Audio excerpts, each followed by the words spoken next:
안녕하세요. 이강사의 무법지대입니다. 오늘은 공휴일이라 편안한 복장으로 사무실에 나왔고요.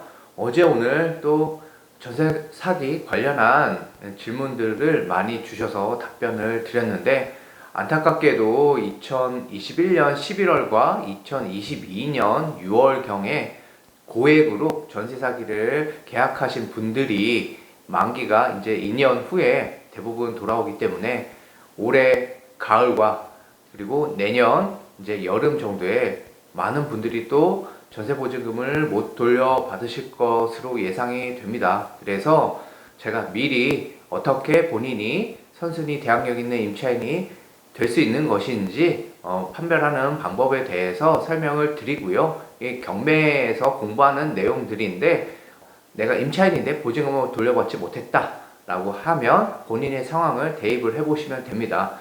또한 전세보증금 돌려받지 못하신 분들 중에서도요, 본인 돈 전혀 없이 보증금을 다 돌려받으시는 분들도 많이 계세요. 부동산 시세보다 전세 가액이 어느 정도 낮은 금액이면은 충분히 다 돌려받을 수 있습니다. 전세보증금을 돌려받지 못하고 해서 임대인이 모두 다 전세 사기꾼은 아니에요. 본인이 자금 흐름이 막혀버리는 그 바람에 보증금을 돌려주지 못하는데, 결국에는 대출을 받아서라도 보증금 반환을 해야겠죠. 하지만 이제 차일피일 시간을 미루기만 하는 임대인이 있다고 하면요, 소송을 하고 그 다음 경매를 넘기면 이런 경우는 100% 다 돌려받습니다. 변호사 비용, 이자 비용까지 들어간 모든 비용까지 다 돌려받을 수 있으니까요. 그런 케이스에서는 본인이 셀프 소송을 하시든, 나는 바빠서 모르겠다, 복잡하다 라고 하면 법률 대리인에 맡기시면은 다 전액 돌려받으시니까 걱정하실 필요가 전혀 없고, 그럼 난 다 돌려받을 수 있는 사람인지 아닌지에 대해서 어떻게 분석을 하는 것인지 제가 지금부터 설명을 드리도록 하겠습니다. 그리고 제가 국비 지원으로 경매 수업을 진행을 하고 있는데요. 권리 분석과 명도 집행이라는 그 제목의 수업인데, 저희가 경매를 하는 거, 낙찰 받는 거, 그게 어려운가요? 최고가로 쓰면 낙찰자 되는 거잖아요. 낙찰 받고 제대로 받았는지, 과연 이게 수익성이 있는 것인지 판별하는 게 중요한 부분이지, 경매를 하는 것 자체는 아무것도 어려울 게 없습니다. 그래서 주의해야 할 점과, 그리고 낙찰 받았는데 추후에 어떤 문제가 발생했을 때 어떻게 대처를 할 수 있는 것인지에 대해서 국비로 제가 수업을 진행을 하고 있는데요. 이 국비 지원 수업을 다 수료하신 분들께서 상당히 활발하게 이제 경매 입찰에 도전을 하고 계시고, 입찰을 하시기 전에 저에게 이제 당연히 이거 안전한 물건이 맞느냐, 입찰가는 이게 적정하냐라고 물어보시는 수강생 분들도 많으세요. 그건 당연히 제가 비용을 받지 않고 답변을 드리고 있고, 그와 관련해서 약간 혼동을 하시는 분들도 계셔서, 이참에 이 전세 사기야 경매와는 뗄 수가 없기 때문에 입찰자의 입장에서 저희 이제 교육을 받으신 수강생들 분들께서는 이제 복습의 차원에서, 그리고 처음 영상을 보시는 분들에게 이렇게 판단을 하는구나 정도로 공부가 될 내용을 설명드리도록 하겠습니다. 자, 그럼 같이 보시죠. 자, 전세 사기 피해를 입으신 분들과 경매를 입찰하시는 분들 모두 권리 분석이라는 기본적인 내용은 알고 계셔야 합니다. 다소 유치하지만 기억에 남기 위해서 취업 이론이라고 제가 표현을 하는데요. 저희가 취업을 준비할 때 1차 서류를 제출하고 탈락을 한다고 하면 면접을 준비할 필요는 당연히 없죠. 경매에서도 똑같습니다. 저희가 권리 분석이라는 기본적인 절차를 통해서 확인을 했는데, 선순위 대항력이 있는 임차인이 없다고 하면 그 임차인이 어떻게 배당을 받든지, 그 경매와 관련된 기타 은행이나 가압류권자, 채권자들이 어떻게 배당을 받는지 전혀 입찰자는 따질 필요가 없고, 그 부동산의 시세 파악만 제대로 하고 입찰을 하시면 됩니다. 시세 파악은 당연히 그 주변 공인중개사 사무실 방문을 통해서 직접적으로 파악을 해야겠죠. 인터넷으로 알아보는 건 한계가 있으니까요. 그리고 만약에 선순위 대항력 있는 임차인이 있다면 우선 변제권이 있는지, 적법하게 배당 요구 종기일 이전에 배당 요구를 했는지, 또 배당 요구 종기일 이전에 배당 요구를 철회하지 않아서 배당을 받으면서 얼마의 배당을 받는지 체크를 해서 입찰가를 산정을 해야 되는 거예요. 반대로 얘기를 하자면 제가 전세 사기를 당한 입장이라고 하면 선순위 대항력 있는 임차인일 경우 당연히 제 보증금은 누군가 입찰을 해서 낙찰을 받는다라고 하면 그 낙찰 받은 사람이 제 보증금을 책임을 져야 하는 거예요. 내 보증금이 1억 5천만 원이다 가정을 하면 저는 배당 요구를 할 수도 있고 안 할 수도 있습니다. 만약 배당 요구를 안 했을 경우 경매에 입찰하는 사람은 그 입찰가를 미리 산정할 때 차감을 해야 돼요. 만약 예를 들어서 3천만 원에 입찰을 해서 낙찰을 받았다라고 하면 저는 임차인으로서 배당 요구를 하지 않았고 저는 대항력 있는 임차인이기 때문에 1억 5천만 원을 다 낙찰자한테 달라고 할 수가 있는 거예요. 그럼 그 낙찰자는 3천만 원의 그 부동산의 소유권을 가져갔지만 나중에 임차인인 저의 보증금 1억 5천만 원을 반환을 해줘야 된다는 뜻입니다. 그럼 결론적으로 그 집을 3천만 원 주고 낙찰 받았고 1억 5천만 원을 나중에 반환을 해야 하기 때문에 총 1억 8천만 원을 주고 산 셈이죠. 그 말은 그 부동산이 최소 가격은 1억 8천만 원 이상이어야 된다는 뜻이에요. 그래야지 경매로 입찰을 했을 때 손해는 보지 않는다는 겁니다. 하지만 부동산을 살 때 취득세도 들고 기타 비용이 발생할 수 있겠죠. 그런 부분도 감안을 해야 하지만 간단하게 가격만 놓고 보자면 적어도 그 부동산 시세를 파악했을 때 1억 8천만 원이라고 하면 제가 3천만 원에 입찰을 하고 나중에 그 임차인의 보증금 1억 5천만 원을 반환했을 때 손해는 안 보는 뜻이라는 거예요. 근데 선순위 임차인인 저는 배당 요구를 안 했다고 하면 배당을 전혀 경매를 통해서 받을 수가 없는 거고 나중에 이 낙찰자한테 달라고 할 수 있는 거죠. 그런데 배당 요구를 해서 돈을 어떻게든 받고 이사를 빨리 가고 싶은 경우가 있죠.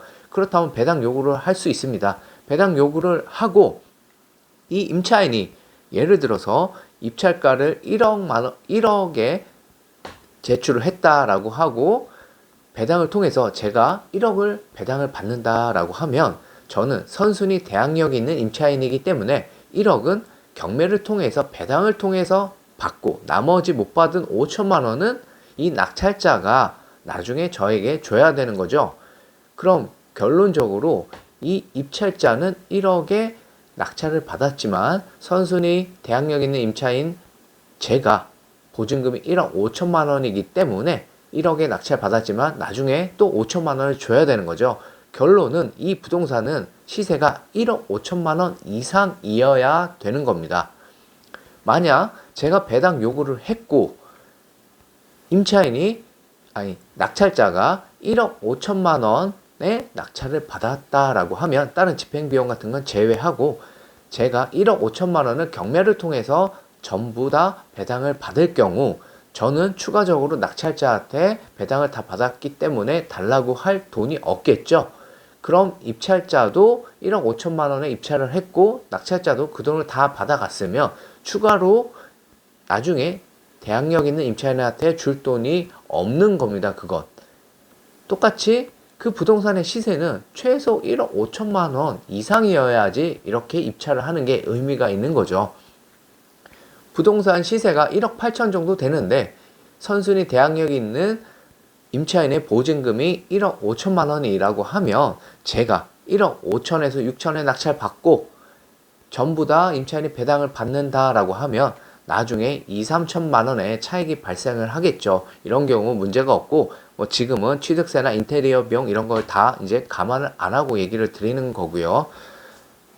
자, 그렇다면 선순위 대항력 있는 임차인은 어떤 경우에 될 수 있는 것인지를 아셔야 될 건데, 그러려면 먼저 법률 용어는 아니지만 말소 기준 권리라는 걸 알아야 합니다. 지금부터 말소 기준 권리가 뭔지 설명을 드릴게요. 말소 기준 권리는 법률 용어는 아니에요. 하지만 이건 메모로 해놓던 사진을 찍어 두시고 항상 경매를 하실 때 살펴보셔야 되는 것입니다. 말소 기준 권리는 지금 여기에 써있듯이 저당권, 근저당권, 압류, 가압류, 담보가등기, 전세권이지만 전세권일 경우에는 배당 요구나 임의경매를 신청했을 경우에만 가능한 것이고, 마지막으로 강제경매 개시결정 듣기, 이렇게 총 7가지입니다. 이 7가지 말고는 말소 기준이 될 수 없다고 보시면 돼요. 그리고 저희가 경매를 살펴보고 또는 전세 세입자 입장에서 등기부를 통해서 확인을 할 때요, 담보 가능기는 잘 나타나지 않고요. 대부분이 집을 살 때 대출 안 끼고 집을 사는 사람은 잘 없죠. 그래서 근저당권이 설정되어 있거나 아니면 저희가 세입자로 임대차 계약을 체결할 때 근저당이 있으면 제 보증금을 주면서 근저당을 말소해 달라고 하죠. 그래서 근저당권이 없을 경우에는 국가의 세금 체납으로 인해서 주인이 바뀌면서 갑자기 등기부에 압류가 될 겁니다. 그 압류 등기, 그리고 어떤 채권자에 대해서 집주인이 대금을 지급하지 않거나 카드 사용 대금, 기타 대출 등을 갚지 않았을 때 가압류가 등기가 될 겁니다. 많이 보시게 되는 것은 그래서 근저당, 압류, 가압류 정도가 될 거예요. 담보가등기나 강제경매 개시 결정 등기가 말소 기준 권리가 되는 경우보다는 근저당, 압류, 가압류가 많을 것이고요. 전세권도 요새 많긴 하지만 전세권이 말소 기준 권리가 되기 위해서는 그 전세권자가 배당 요구를 했거나 강제경매가 아닌 전세권에 기한 임의경매 신청을 했을 때만 말소 기준이 되는 겁니다. 이 뒷부분까지 다 이해를 하시기에는 어려우실 수가 있어요. 그래서 근저당, 압류, 가압류, 저당권, 담보가등기, 전세권, 강제경매 개시 결정, 이 7가지 중에 가장 날짜가 빠른 것, 이 7가지를 먼저 등기부를 보고 찾습니다. 그 중에 날짜가 가장 빠른 것이 말소 기준 권리라고 표현을 해요. 그래서 그 말소 기준 권리보다 날짜가 늦은 것들은요, 대부분 다 말소가 됩니다. 다 지워져요, 대부분. 그리고 날짜가 빠른 것, 그건 낙찰자에게 인수가 된다고 표현을 합니다. 인수가 된다는 건 책임을 져야 된다는 거예요. 만약 이 말소 기준 권리를 찾고 임차인이 전입 일자가 말소 기준 권리보다 빠르다면 그 경우는 낙찰자가 그 임차인의 보증금을 책임을 져줘야 된다는 거예요. 그 임차인 보증금이 있을 텐데 아까 예를 든 것처럼 1억 5천이나 2억 중에 배당을 통해서 일부 배당을 받고 못 받는 돈이 있다고 하면요, 후순위 임차인은 낙찰자가 책임지지 않아도 돼요. 안타까운 경우죠. 임차인의 입장에서는 안타까운 경우입니다. 내 돈을 다 못 받았는데도 불구하고 집을 비워줘야 돼요. 상당히 마음이 안 좋겠지만 경매를 입찰하는 입장에서는 그건 문제가 되지 않죠. 추가적인 부담이 발생하지 않으니까. 반대로 선순위 임차인 말소 기준 권리보다 전입일자가 빠른 임차인이 있다라고 할 경우에는 그 집을 낙찰 받았을 경우에 임차인의 보증금 중에 일부 배당이 안 된 건 낙찰자가 책임을 져야 되는 겁니다. 임차인의 입장에서는 보호가 잘 되죠. 반대로 입찰자의 입장에서는 이걸 제대로 체크하지 않았을 경우 추가적인 부담이 크게 발생할 수가 있어요. 그래서 항상 조심을 하셔야 되는 거고, 자, 예를 하나 보여드리자면 저희가 이 말소 기준 권리를 찾을 때는 등기부를 발급을 해서요, 갑구와 을구에 있는 모든 말소 기준 권리가 될 수 있는 그 7가지의 해당 사항이 있는 것들을 날짜 순서대로 적습니다. 쭉 배열을 하고 그 중에 가장 날짜가 빠른 것이 말소 기준 권리가 된다는 거예요. 자, 임차권은 말소 기준 권리가 아니죠. 그리고 근저당은 말소 기준 권리가 맞아요. 그리고 전세권도 말소 기준 권리가 맞지만 배당 요구나 임의경매를 신청했었어야 되는 것이고, 강제경매도 말소 기준 권리가 될 수 있죠. 이걸 쭉 밑으로 날짜 순으로 배열을 하고 그 중에 가장 날짜가 빠른 것이 말소 기준 권리가 된다는 것이고, 걔를 포함해서 전부 다 말소가 된다는 겁니다. 경매를 한다는 것은 채권자가 그 부동산을 처분을 해서 채권을 회수해야 되는 건데, 입찰자의 입장에선 법원을 통해서 경매 물건이 나오잖아요. 그럼 누군가 그 부동산을 낙찰을 받고 대금을 지불해야지 채권자들은 그 돈을 받아가는 것인데, 물건에 문제가 있는 걸 사라고 하면 누가 사겠습니까? 그래서 법원에서는 일정한 그 규칙을 정해놓고, 자, 깨끗한 부동산을 팔 테니까 관심 있는 사람들은 입찰을 해서 부동산을 낙찰을 받으세요 라고 하는 거예요. 그럼 누군가는 입찰을 하고 낙찰 대금을 납부하면 그 돈은 법원을 통해서 채권자들에게 배당이 되고, 낙찰 받은 사람은 깨끗한 부동산의 소유권을 가져가야겠죠. 그래서 이 말소 기준 권리를 통해서 밑으로는 다 지어진다고 보시면 됩니다. 자, 임차인이 있는 경우 저희가 경매 정보지를 통해서 한번 예를 살펴보겠습니다. 경매 정보지를 보는 이유는, 대법원 경매는 법원 경매 정보 사이트에서 나와요. 당연히 무료고 거기에 물건 검색을 통해서 다양한 경매 사건을 볼 수 있지만 등기부 등본을 발급을 해야 해요. 그리고 등기부를 열람하는데 700원, 발급하는데 1000원의 비용이 발생을 하고, 좀 전에 설명드렸듯이 FM대로 하자면 각구에 나오는 정보들과 을구에 나오는 정보들을 직접 다 손으로 기재를 해서 순서대로 배열을 해야 돼요. 처음에는 뭐 한두 번 공부 차원에서 이렇게 할 수 있겠지만, 다양한 경매 물건들을 살펴보기 위해서는 시간과 비용 대비 너무 비효율적인 것이죠. 하루에 수많은 경매 사건을 살펴보려면 그건 이제 비효율적이에요. 그래서 대부분의 분들이 경매 정보지를 활용을 하는 거고, 무료 경매 정보지도 있습니다. 대표적으로 두인 경매라는 곳도 있고 경매 마당이라는 곳도 있어요. 두인 경매는 등기부 등본 열람은 안 돼요. 경매 마당에서는 등기부 열람이 가능합니다. 하지만 이 경매 권리 분석을 그 경매 정보지에서 아무래도 무료이기 때문에 정확하지 않은 경우도 많아요. 그래서 여러분들이 기본적인 내용을 숙지하고 그건 참고 자료로 살펴보셔야 됩니다.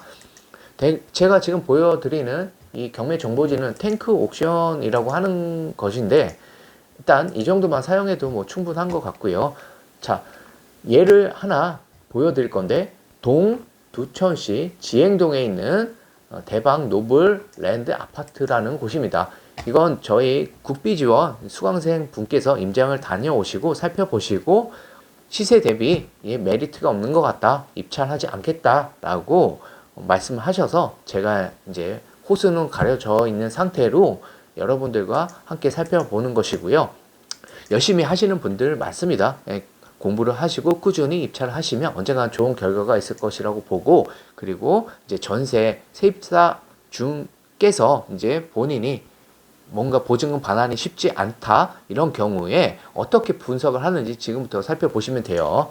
자, 임차인이 있습니다. 이 땡땡이라는 분이 임차인으로 계신 거고, 지금 말소 기준일이라고 2019년 11월 5일이라고 표현을 하고 있죠. 경매 정보지에서. 이 말소 기준일은 아까 제가 보여드렸던 압류, 가압류, 저당, 근저당, 담보가 등기, 전세권, 강제 경매 개시 결정 등기 중에 가장 날짜가 빠른 것이라고 했어요. 그럼 밑으로 건물 등기가 어떤 순으로 되어 있는지 경매 정보지가 보여줍니다.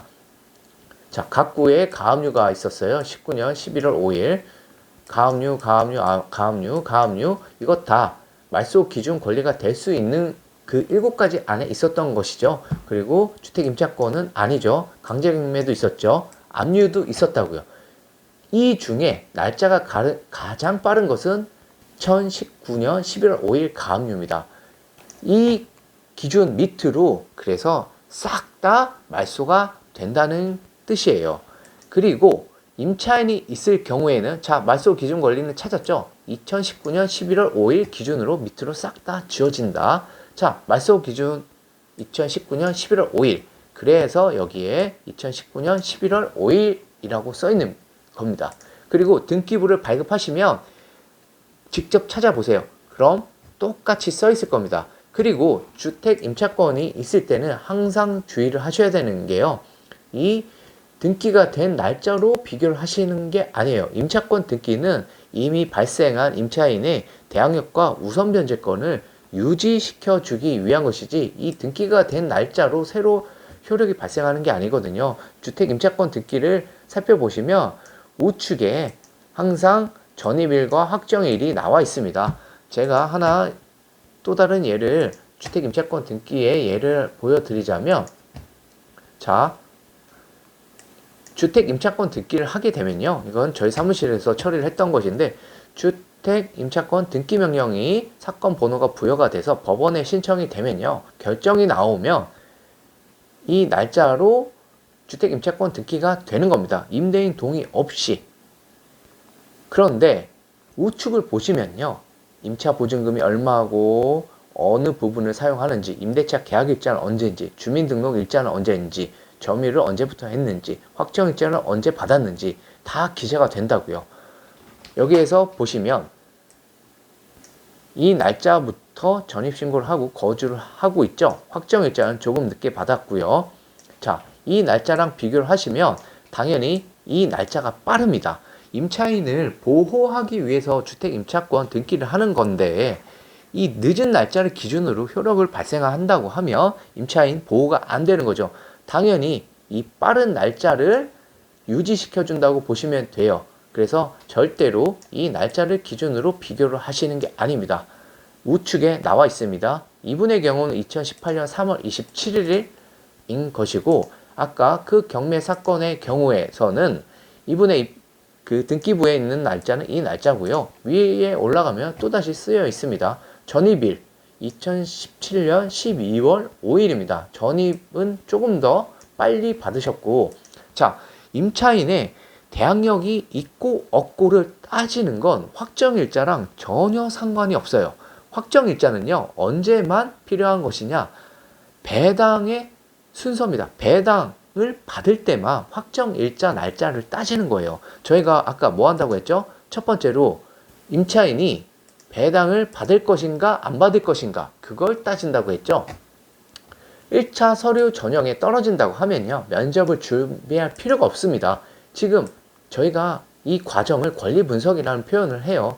권리 분석을 해서 선순위 대항력 있는 임차인이 아니라면 볼 것도 없다는 거예요. 그리고 임차인의 입장에선 매우 안타깝지만 보호를 받지 못한다는 거예요. 그 말은.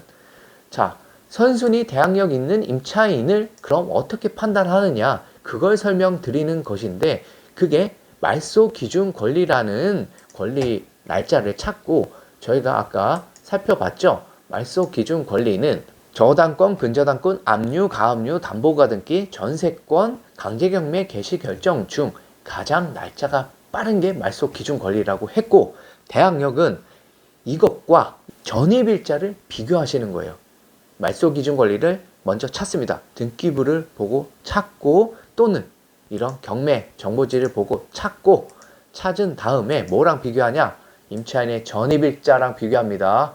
당연히 전입신고가 되어 있어야 된다는 뜻이고 말소 기준 권리와 전입일자를 비교했는데 빠르죠? 날짜가 빠릅니다. 그럼 대항력이 있다는 표현을 씁니다. 대항력이 있다는 표현. 자, 이분이 보증금이 1억 2,500만 원이에요. 보증금이 1억 2,500만 원인데 배당 요구를 했죠. 배당 요구 종기 전에 적법하게 배당 요구를 했습니다. 그럼 이분은 배당 요구를 했기 때문에 경매를 통해서 누군가 낙찰을 받겠죠. 지금 이 경매 사건은 최저가가 1억 2,200만 원입니다. 하지만 무조건 제가 봤을 때는 1억 4천, 5천 이상으로 낙찰이 될 것 같아요. 그 이유는 뒤에서 다시 말씀을 드리고 자, 1억 4천에 누군가 낙찰을 받는다라고 하면 이분은 이 보증금을 다 돌려받으시겠죠. 그럼 문제가 전혀 없겠죠. 천만다행인 거예요. 그리고 입찰자의 입장에서도 시세보다 저렴하게 경매 물건을 낙찰을 받는다고 하면 이 임차인은 보증금을 다 받아가기 때문에 선순위 임차인이지만 추가적으로 낙찰자가 부담할 문제가 없는 겁니다.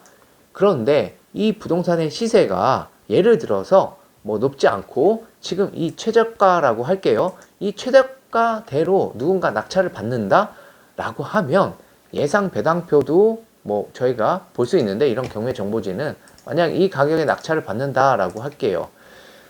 자, 최저가로 낙찰을 받는다 라고 하면 집행비용을 빼고 실제 배당되는 돈은 이 정도가 될 것입니다. 1억 1,900 정도가 배당이 되는데, 이 확정일자보 임차인 날짜가 빨라서 이 채무자한테 배당이 되는 것인데, 배당이 되면요 부족한 돈 이만큼은 임차인이 배당을 받지 못하죠. 그래서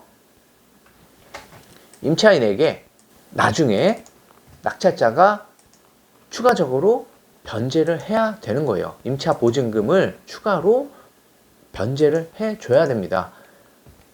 자, 임차인이 말소 기준 권리보다 전입한 날짜가 빠르다? 그럴 땐 대항력이 있다고 표현을 하는 거예요. 그래서 지금 전세 사기가 염려되시는 분들은 등기부를 보시고 아까 제가 설명드렸던 말소 기준 권리들을 찾아봅니다. 그 7가지들을 날짜 순으로 쓰는 거예요. 대부분 근저당이거나 압류, 가압류가 될 겁니다. 그 중에 날짜 빠른 애가 말소 기준 권리가 되는 거예요. 그리고 본인이 전입신고한 날짜를 비교를 합니다. 내가 전입신고한 날짜가 빠르다? 그럼 일단은 괜찮은 거예요. 물론 이 부동산 시세가 낮아서 사람들이 입찰을 안 할 수는 있어요. 그래도 여러분들은 내가 대항력이 빨라서 선순위 임차인이라고 하면 적어도 그 집에서 계속 거주를 할 수는 있습니다. 거주를 계속 할 수 있어요. 쫓겨나진 않아요. 그리고 내가 만약 전입일자가 늦다, 그럼 안타깝지만 후순위 임차인이라고 표현을 해요. 그럴 땐 내가 보증금을 다 돌려받지 못하더라도 받은 것만큼만 받고 나가야 돼요. 대항력이 없기 때문이에요. 그러면 내가 만약에 대출을 너무 많이 받았다, 돈은 조금만 받고 집에서 쫓겨나야 된다, 그럴 때는 무엇이 있냐? 개인 회생이라는 제도가 있어요. 여러분, 개인 회생이라는 제도가 있기 때문에 너무 좌절하지 마시고요. 그 제도를 통해서 빚의 일정 부분을 탕감을 받으세요.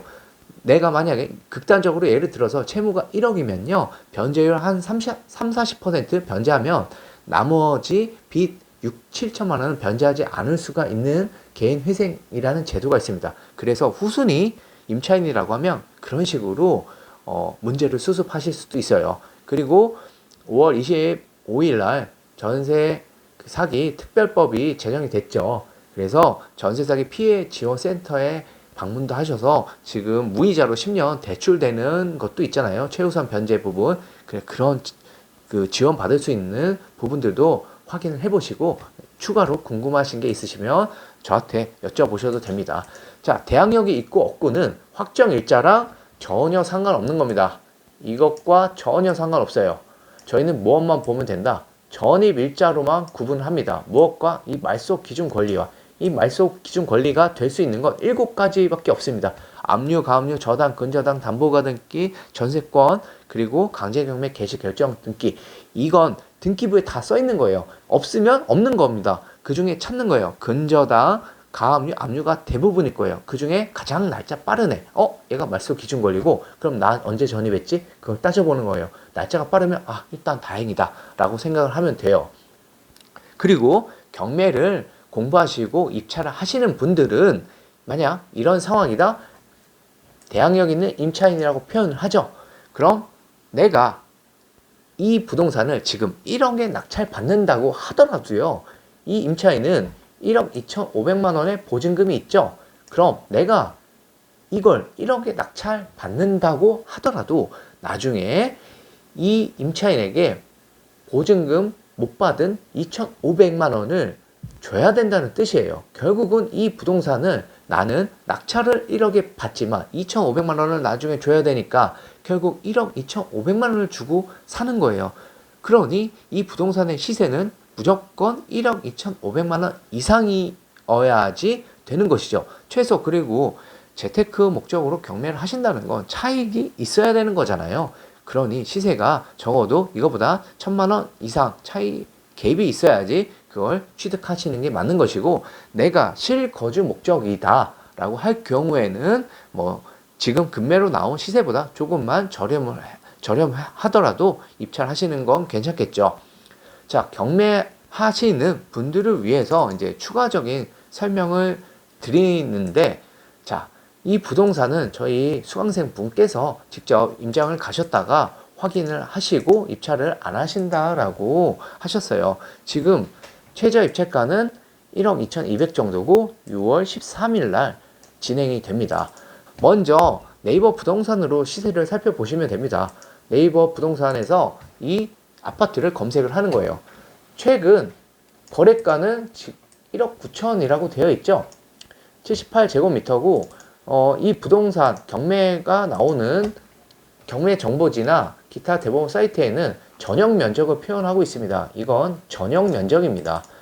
네이버 시세에서 확인하실 때 저희가 공급 면적과 전용 면적을 잘 살펴보셔서 따지셔야 되는 거고, 자, 이 경우 지금 아파트 701동일 겁니다.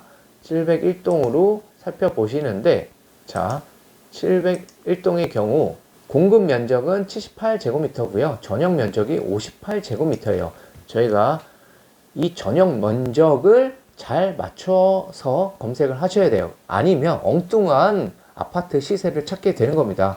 이것도 58제곱미터, 다 58제곱미터죠. 전용이 58제곱미터라는 겁니다. 호가는요, 시세가 아니죠.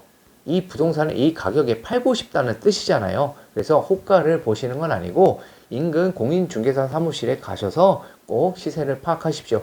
최근 거래가 5월 17일 날 1억 9천에 거래된 게 있어요. 그리고 항상 과거 실거래가를 살펴보셔야 됩니다. 실거래가 얼마나 됐는지 그 면적으로 살펴보시고 전세가도 살펴보셔야 돼요. 전세가는 1억 3천 정도, 4천, 적게는 1억 2천에도 형성이 되어 있고, 지금 전세가, 매매가 모두 많이 하락을 한 상태죠. 매매가를 보시면 1억 9천이고요.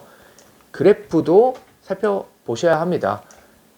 자, 이때까지는 흐름이 거의 없었죠. 이때부터 많이 상승이 됐다가 이제 하락을 한 셈이에요. 다른 지역의 아파트와 약간 다릅니다. 이 동두천이 서울과 거리가 꽤 있죠. 하지만 이 아파트는 지행역이라고, 여기가 지행역입니다. 적정역 위에 있고, 자, 거리를 재볼게요. 여기서부터 지행역까지는 지금 한 500m 안 되죠. 도보권이죠. 도보권이기 때문에 거리도 가깝고 시세도 지금 네이버 시세상으로는 1억 9천, 1억 7천 이 정도 될 것으로 보이는데, 실제 공인중개사 사무실에 갔더니 매물이 많이 쌓여 있고 지금 거래가 잘 되지 않는다라고 해요. 매물이 많이 쌓여 있고 거래가 잘 되지 않는다. 그리고 집이 오래돼서 인테리어도 최소 2천원 들어간다 라고 판단을 하는 것이라 입찰을 하지 않았는데, 저희가 KB부동산 시계열이라는 걸 다운을 받으실 수가 있는데, KB부동산에 들어가셔서 한번 시간이 되실 때 살펴보시면 좋습니다. 그 시계열 제가 보여드릴게요. 잠깐. 자, 저희 부동산 증가와 매매가 증가와 하락들을 살펴보실 수 있는 겁니다. 시기별로 쭉 살펴보실 수가 있어요. 자, 2008년부터 이 빨간색이 오른 것이고요. 색깔이 진할수록 많이 올랐다는 겁니다. 파란색이 많이 떨어졌다는 거예요. 내려가 보면요. 자, 최근 걸 보도록 할게요. 2012년에 좀 떨어졌었죠. 이 위쪽은 이제 서울 지역, 오른쪽으로 가면 이제 경기도랑 기타 지방들이 나오고 이따 볼 겁니다. 쭉 내려가 보시면요. 2015년도에 올랐죠. 그리고 16년도에 또 올랐고, 꽤 많이 올랐습니다. 시기적으로 2018년도에도 올랐죠. 쭉쭉쭉 갑니다. 2019년도에 또 많이 올랐죠. 2020년도에 쭉 올라서 마지막 상승이 2021년 하반기죠. 그리고 나서 2022년 중순부터 쭉 파란색이 짙어지죠. 파란색이 짙을수록 하락이 많았다는 뜻입니다. 자, 하지만 지금 이 송파구 같은 경우 보면 지난주에 상승률이 제일 높았죠. 0.11입니다. 상승 폭이 가장 높았던 곳이 이제 송파구인데, 서울에서. 이게 이제 색깔이 주황색 쪽으로 바뀔지는 모르겠으나 지금 꾸준히 계속 상승을 하다가 이제서 하락이 되고 있는 거예요. 지금 저희가 본 물건은 동두천이죠. 오른쪽으로 쭉 가면 동두천이 나옵니다.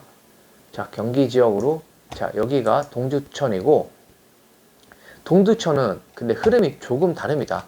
과거에 다른 지역이 오를 때, 지금 여기 경기도죠. 경기도인데 옆에 있는 애들은 오르는데 동두천은 오르지 않았어요. 심지어 하락했었죠. 자, 옆에 애들 오르는데요. 동두천에 보시면 없죠. 상승이 잘 되지 않아요. 그러다가 막판에 2021년도 초부터 조금 올랐습니다. 오르다가 이제 남들 하락하니 또 하락을 하는 거예요.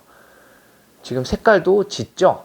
그래서 지금 현장에 가셔서 분위기를 살펴보시는 게 맞고요. 그 현장에 계신 공인중개사 분께서 매물도 많이 쌓여 있고 가격도 1억 6천 이하로 자기는 본다라는 얘기를 하신 거예요. 그래서 입찰을 안 하시기로 결정을 하셨고, 자, 누군가 분명 그래도 이 가격에 낙찰을 받을 겁니다. 아무리 못해도 실거주자 분은 낙찰을 받으실 거예요.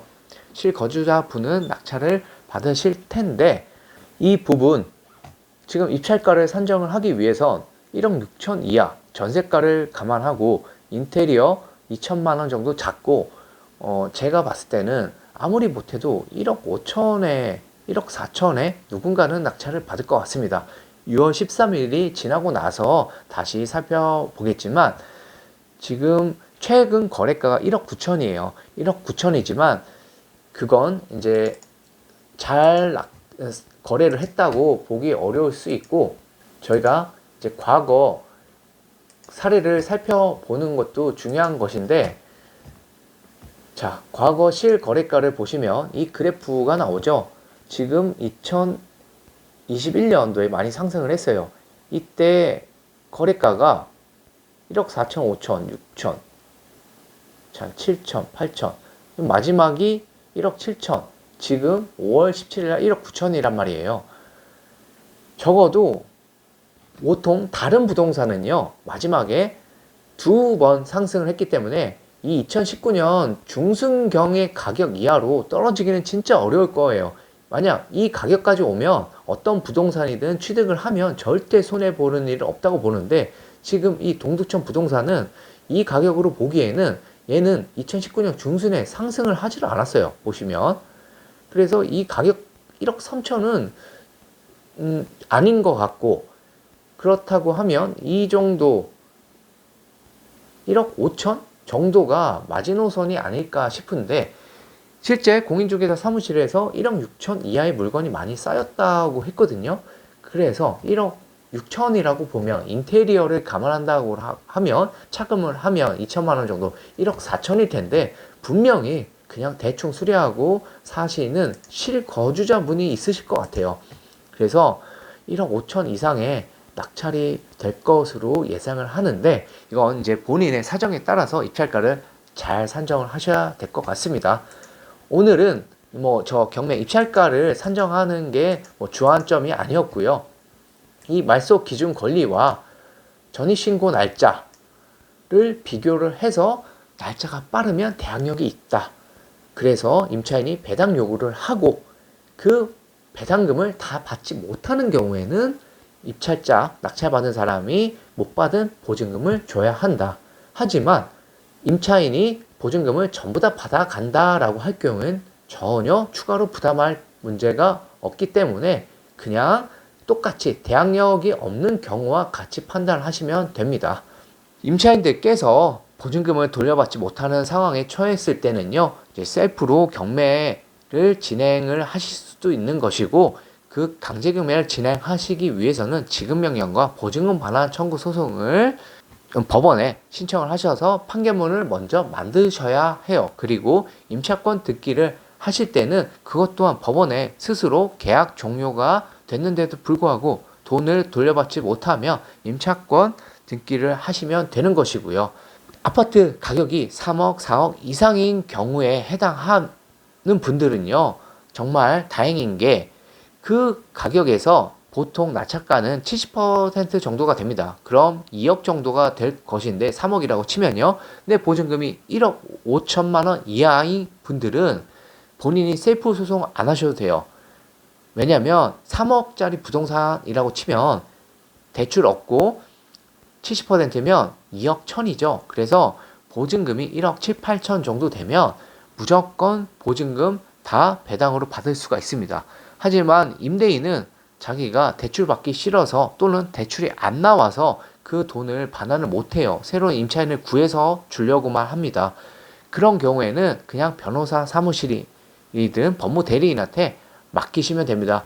그럼 변호사 비용, 이자, 모든 총 비용을요, 나중에 다 집주인으로부터 회수하실 수가 있어요. 왜냐하면 3억짜리 집을 갖고 있는데 낙찰이 2억 정도에 된다고 했죠. 그럼 앉아서 1억을 손해보게 되는 겁니다. 임대인은 절대 그렇게 손해보지 않아요. 어떻게든 돈을 마련해서 줄 겁니다. 깡통 주택은 그냥 날려버릴 수는 있죠. 그래서 그 부분도 내가 변호사한테 그냥 내 비용 안 들이고 다 맡길 수 있는지 검토를 하시기 위해서는요, 그 부분도 그 아파트 시세를 알아보시고 한 70% 정도 가격 이하로 내 보증금이 설정되어 있는가, 그걸 살펴보시면 됩니다. 자, 오늘 내용이 너무 길어졌는데 제가 이걸 쪼개서 올려드릴까 하다가 그래도 이어지는 내용이라 한꺼번에 그냥 올려드리고요. 추가적으로 궁금하신 내용이 있으면 댓글 남겨주시거나 문자나 연락 주시면 제가 답변을 드리도록 하겠습니다. 아무쪼록 전세 사기로 힘드신 분들 조금이나마 도움이 됐으면 좋겠고요. 개인 회생과 연결돼서도 궁금하신 내용이 있으신 분들은 질문 주시면 되겠습니다. 긴 영상 시청해 주셔서 감사하고 다음 영상에서 찾아뵙겠습니다. 감사합니다.